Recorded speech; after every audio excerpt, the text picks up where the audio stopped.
langkah ketiga itu menyeleksi informasi mengenai kehamilan. Jadi dalam kehamilan mama mereka harus menyeleksi informasi-informasi yang diterima. Apakah itu mitos atau fakta? Mitos atau ada mitos itu apa? Mitos adalah informasi-informasi yang diterima dari generasi ke generasi yang belum tentu kebenarannya secara ilmiah, tetapi kita semua sudah menganggap bahwa itu betul atau benar. Nah, ada beberapa pernyataan nanti yang akan saya sampaikan. Menurut mama-mama, benar atau salah pernyataan seperti itu ya. Pertama, apakah ibu hamil tidak boleh makan telur dan ikan karena berbau amis? Benar atau salah? Salah. Salah. Siapa yang salah? Yang benar? Yang benar? Oke, yang berikut. Apakah ibu hamil boleh berhubungan intim?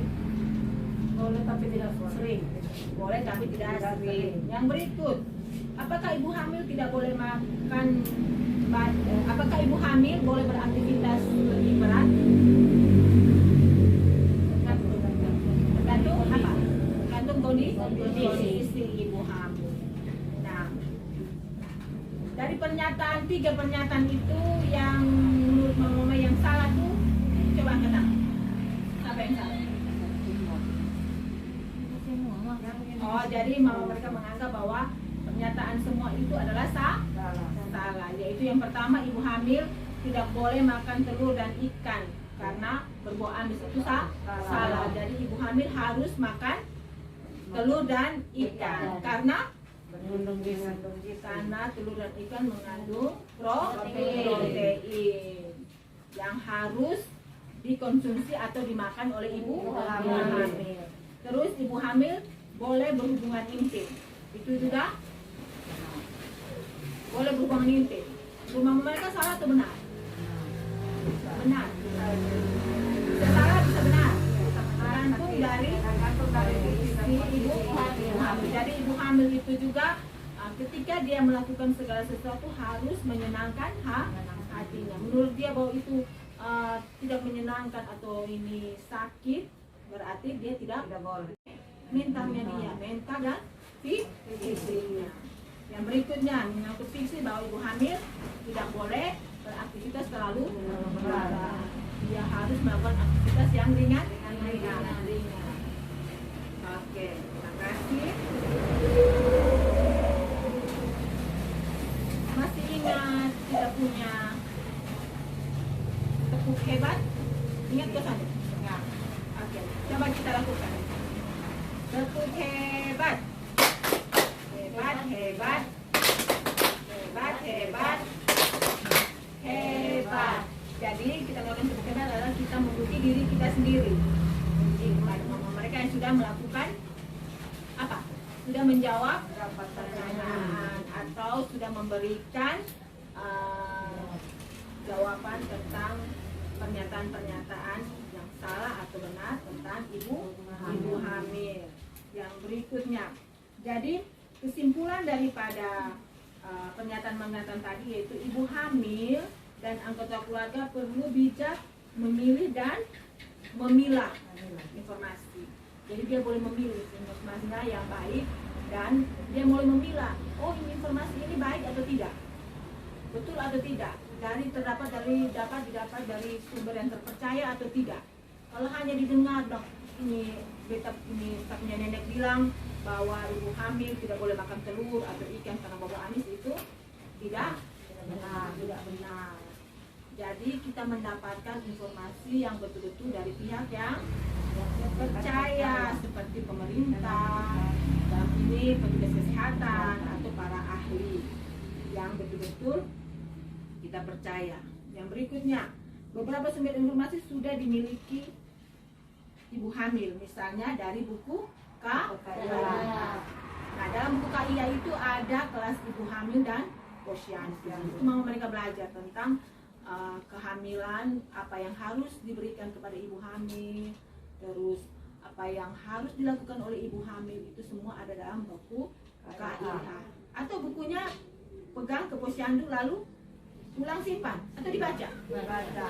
Terus yang berikutnya, untuk memastikan informasi yang tepat atau tidak, dapat bertanya pada saat mengikuti posyandu dan kelas ibu hamil. Jadi ketika mama mereka di luar atau ibu hamil, ada sementara hamil, mendapatkan informasi tentang kehamilan, harus kalau misalnya merasa bahwa belum percaya atau ragu untuk melaksanakannya, tanyakan kepada petugas yang ada di posyandu atau di kelas kehamilan. Jadi bertanya, jangan malu bertanya, berkonsultasi kepada petugas kesehatan itu lebih baik agar kita mengetahui lebih banyak informasi tentang kehamilan.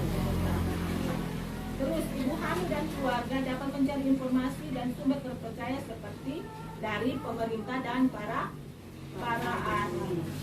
Jadi jangan juga hanya kita tidak mendengar informasi yang kita terima itu, kita harus juga mencari itu informasi kita terima itu kita mendapatkan sumbernya dari mana. Itu kita harus cari juga. Ketika mendapatkan membaca, cari tahu ini sumbernya dari mana. Nah, sekarang kita mari mengambil kertas untuk kita mengisi tabel janji diri dan aktivitas. Nah, di situ ada yang tidak ada bolpoin, ada yang bolpoin ada bolpoin.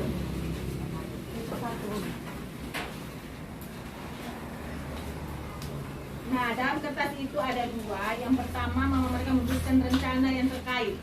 Ketika materi yang mama mereka terima itu rencana-rencana yang terkait saat materi yang diterima ini. Sudah? Yang berikutnya tentang tabel janji diri yang pernah kita lakukan pada sesi-sesi yang kemarin, menulis janji diri mama-mama mereka tentang kehamilan yang akan kita laksanakan, tentang bagaimana kita akan memberikan informasi yang baik tentang kehamilan. Oke, semua sudah? Sudah belum? Sudah? Oke. Nanti yang tabel janji diri itu dikumpulkan ya, terus yang rencana aktivitas itu, rencana materi itu nanti akan dibawa pulang. Oke, sekarang yang terpenting adalah pertama, cara mendapatkan informasi yang tepat.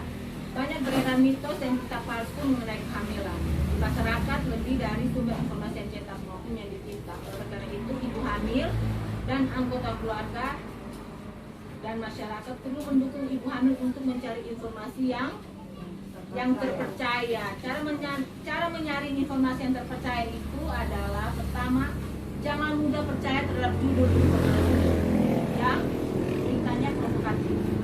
Contohnya, berita provokatif itu dia cenderung tidak netral serta menyudutkan salah satu pihak.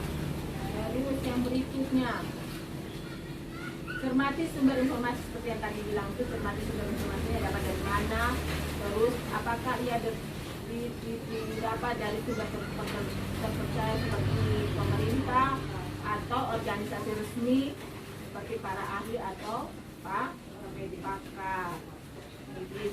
juga. Pada informasi media cetak perlu dilihat penyusunnya itu penerbitnya dari mana. Terus hindari media cetak yang dibagikan dari personal atau yang bersifat iklan. Contohnya suplemen herbal untuk memperkuat kehamilan atau semua itu, kita tidak boleh langsung percaya. Oh, ini sering sakit, sering mendapatkan badan kuat. Agar ibu hamil itu sehat harus mengkonsumsi herbal apa begitu. Tidak langsung dipercaya. Tanyakan atau konsultasikan kepada pihak kesehatan atau petugas kesehatan. Terus soal ini keaslian foto atau video, iklan soal video itu juga kita harus tahu keasliannya. Nah, mama-mama mereka harus juga mendukung ibu hamil.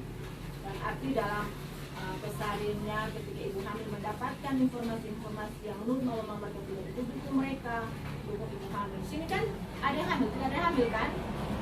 Tidak ada. Jadi ketika bertemu dengan ibu hamil atau kerabat atau keluarga yang hamil, ketika mereka mendapatkan informasi yang tidak tepat tentang kehamilan, ketika mama mereka sudah mendapatkan materi ini, informasikan atau ceritakan kepada ibu-ibu hamil bahwa ketika mendapatkan informasi itu jangan langsung dipercaya, harus mencari tahu sumber-sumber mana yang kita mendapatkan informasi itu.